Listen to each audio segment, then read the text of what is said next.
Hi everyone. Okay, in today's video, we are going to talk about past year paper. So you have heard so much about past year paper as well as this thing called the 10-year series. Okay, for those who are not from Singapore, you might not be aware of what exactly is the 10-year series. So 10-year series is the Bible of all students in Singapore.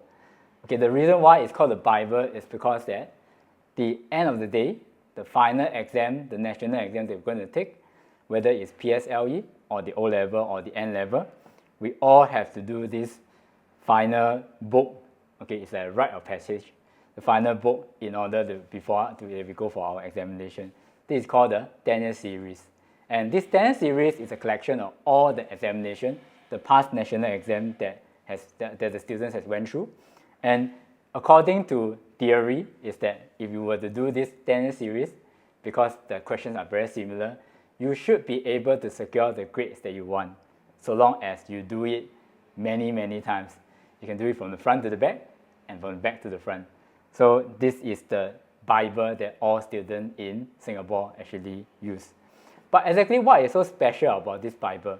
How it helps students to be able to gain the grade that they want.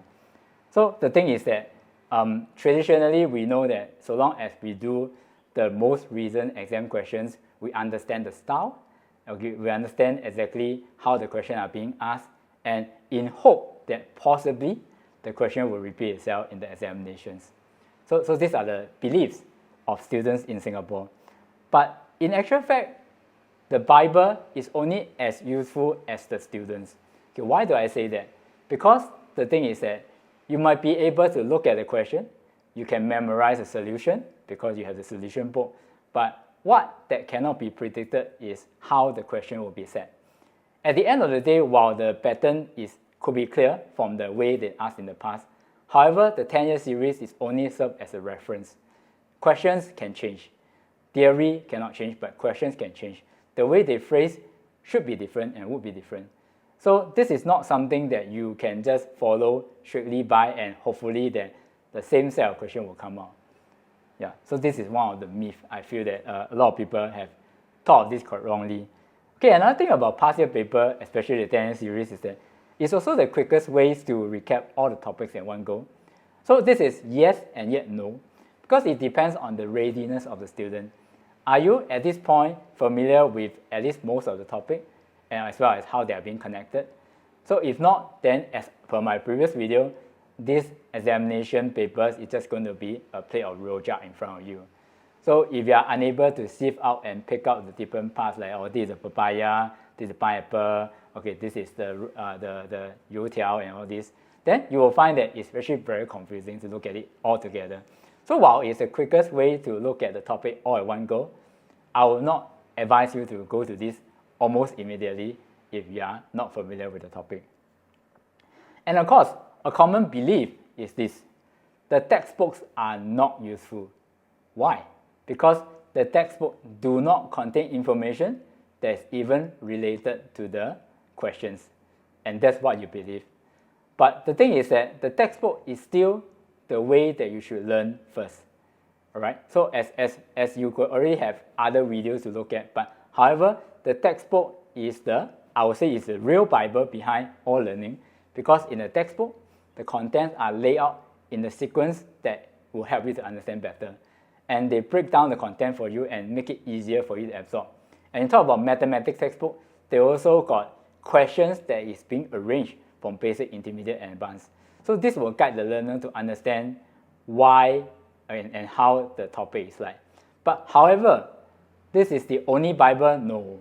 After you are done with this, then in the sequence of events, you should actually look at the way that questions are being asked in the exam. So which basically is a connection of all the different topics inside the textbook. So you should learn the basic first, understand how it's being done before you go to the Bible, the final 10-year series Bible, in order to get the connections. But as you are doing your individual topic revision, maybe you can also take a look at how things can be connected, or if you recall in school, maybe your teacher has already talked about it, how the questions can be connected. So that will help you to move on to the next stage.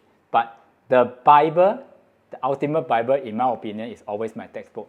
As a learner myself, when I was a student, I used to go to the library to look at different textbooks, because the way things are being explained are in fact different. You might think that, oh, physics is just physics, math is just math, chemistry is just chemistry, science is just science. But the real truth is that a person explaining science can never be the same if it's two different individuals. Like the way I explain science, sometimes my student will actually say, my teacher didn't say like that, this is not how I learn, things like this. But in actual fact, it's just looking at the same information from a different angle, a different perspective. At the end of the day, the same understanding will arrive. Yeah, so it's not to say that it's different. However, getting to know how different ways can actually be, how different content can actually be explained is extremely important for you, which is the reason why some of you might actually go to different tuition centers to try out the teaching and learning of different teachers.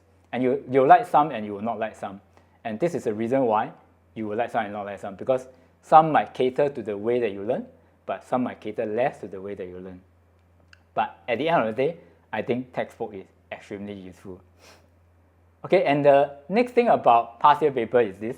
You will always get the idea that school papers are difficult deliberately so that students don't get complacent before their national exam. So to what extent is this true? I would say yes, most of the time it's true, but of course, not all schools does that as well. So you cannot just blanket approach and say that all schools set their paper extremely difficult above national level. That is also not true. Some school has intended to set the paper at national level, or some school might have set it at lower level, but the reason for doing so actually varies from school to school. So you might not want to take it forward to say that, oh, this paper is going to be very difficult, I'm not going to do it. Okay, some of you might not want to do it because I'm totally not ready, which is good, because if you know you're not ready, maybe the first thing to do is to go back to the textbook. If not, if you find that you are able to do it, then maybe you can try some of the past year paper. But be selective, because some schools are really meant to set paper that is to test above national level. So if you are not ready for that yet, maybe you might not want to do it. And of course, the next myth is about practicing top school paper can increase my grade. Once again, back to my previous point, the question that you should be asking yourself is, am I ready? Is this the kind of practice I want? Because as mentioned, the first word that comes to your mind when you talk about past year paper is a rojak practice. It's going to mix everything up. So the question is, are you ready for that kind of connection? Okay. Second thing that you might want to think about is that when you are doing the past year paper, the question is, am I at level 3? Or am I at level 1? So you have to look and judge yourself before you attempt a past year paper. So the success of doing the past year paper really depends on at which level you are at. So pack yourself to the correct level, choose the paper that you're more comfortable with, and then you engage that. So you might not want to stretch yourself too much, because at the end of the day, trust me, most people will just be doing this. They will have the question on the left, solution on the right. So whenever they face difficulty, they go to the solution, they copy the steps from the solution into their answer key, and then after that, they continue from there. So with that, then you are not training yourself to think like the solution, but rather you are just copying the way the solution is doing. Of course, copying or emulating is one of the ways that we learn, but however, overdoing that would mean to say that you also need the same setup in the national exam. So while you're at your PSLE, right, the solution booklet will be at the side while you are doing your PSLE, which is totally not possible. Yeah, so you have to be wary of that. And then next thing will be, questions that look like they are out of syllabus should not be attempted. Okay, the question of what is in syllabus that so, like everybody is so hyped up about it that, oh, this is in syllabus, this is not in syllabus.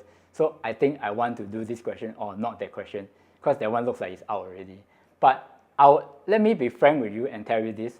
The national exam did not say that I can only set things that is actually spelled out in the syllabus outline as well. Because anything that is relevant and related, okay, basically is application. Application usually look like they are out of syllabus, but in actual fact they are not. So the theory that is actually the question that are being based on will actually be whatever that's inside your scope. But however, the application might look like they are not. However, the application is really just still applying the same theory. So the thing is that you have to be very careful when you're dealing with questions that look like they are out of syllabus. Because in actual fact, just be aware that the content itself might not look like it's in syllabus because you have not seen it in your textbook, but in actual fact, the signs are very broad. Basically, the theory will be the same, but just that when it's applied to a scenario, it might look a bit different. So I would say that you might want to stretch yourself a bit. In fact, past exams had shown that, anything is actually possible. Like you learn about forces, okay? In the past, traditionally, the combined science syllabus, they don't talk about air resistance as much. But in today's context, that has actually been gradually increased, and it was actually started with one of the examinations. So you might not want to be too sure about learning things that is so-called out of syllabus. So you need to be sure and be more able to understand things at the application level, not just focusing on the theory only. Okay, and with that, that happens to be the last point on my slide. So I hope that this sharing has been useful to you to rethink about the way you want to think about past year papers as well as the 10-year series. So while that is actually the guiding Bible that has helped many generations, but I think what is important for you to remember is that at the end of the day, go back to your basic. Okay, once your basic is solid, whether it's a past year paper, 10-year series, assessment book, or even a school exam, you should be able to do it without any problem. But it's just that if you are too impatient and you want to jump straight into the paper, this is where the hazard comes, and this is where you will actually not be able to understand. Okay, I hope you find the video useful, and do help to subscribe and like the channel, and I will hope to see you again in the next video. Thank you very much.